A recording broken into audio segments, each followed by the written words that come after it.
Chunkoni ni bonanĩtie atĩ anababa aingĩ barĩ batiũmbaga kũgũra tauro cia ũtheru cia mweri kana sanitary pads bamwe bagĩtũmĩra into ta socks, nguo itambukangi, bamba na into bingi bitiagĩri burukire ũtheru bwa muntu wa mumbere jwa mukabobo bugini Daktari Kajira Mugambi ũrĩa ũrũgamĩrĩte gĩkundi kĩa Hope Call International aratarĩrĩtie Jaja Kagita Karabo ibanganĩtie na gwĩta rũgendo rwa kilomita 8 kenda gũteithia kũtha kĩgĩna gĩa kũgũrĩra anaba tauro ici cia gĩtũmi mũno kĩrĩ bara bari skuru na batekumba gũchigũra na bara bombeta kwa bakiuma kĩrĩnjaite gũchumba. Martin Mugambi gatwĩre nkũrũke. Rũgendo rwa mũthenya we munthi rwambĩrĩirie tauni ya Chogoria barathingatana na magana makari na nkinya arito bacukuru mwanya ndeni ya gĩcigo mbunge kĩa Mara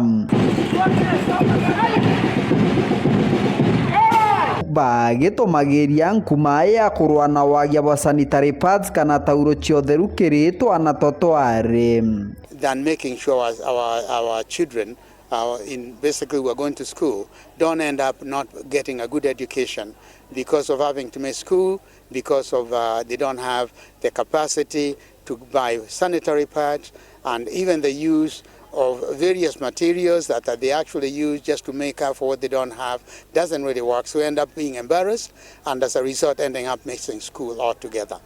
So we are doing this to actually avoid that, and we want to find a sustainable way of maintaining it. Daktari Kajira Mugambi yora no mũrũgamĩrĩri wa gĩkundi gĩa ũpko kĩama kĩa mtu kĩũmbe kuma tauni ya Chogoria ariuga na barĩ baingĩ kũrĩonekana bagĩtũmĩra maguo ma chogichi makũrũ na nkinya ikondoro na into bingi bitabatĩri nontu bwa wagia bwa tauro cia ũtheru. They use whatever they can find, whether it's socks, whether it's napkins, whether these napkins, whatever really how they try to use in order to actually take care of that problem, and it really doesn't work.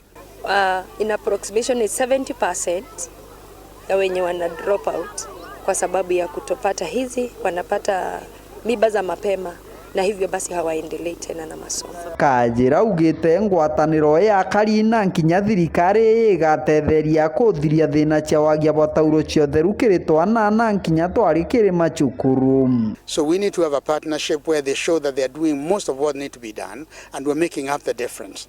That way I'm sure we can help up with a system that's sustainable over time for all the girls in schools.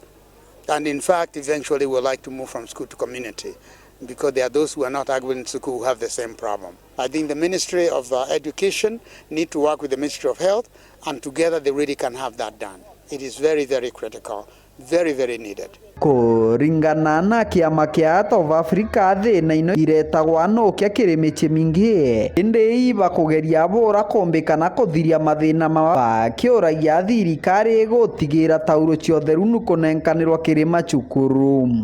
In this one we want to add the shame ama aibu yenye huwa inakuja na kukosa tauri za usafi wakati wa hedhi kwa wasichana. Poverty inachangia sana, ni kwa sababu wazazi wetu wa wasichana hawa wanapata mapato kidogo, hivyo basi wanapea kipaumbele chakula na mavazi kuliko ule usafi wakati wa hedhi. Tauli za usafi zipeanwe shuleni ndio wasichana wetu countrywide waweze kupata. Hakika walimu ndio wanajua hizi challenges zenye wanapata na wasichana wetu kule shuleni, na ni vyema sababu wao ndio wanajua the need that they have.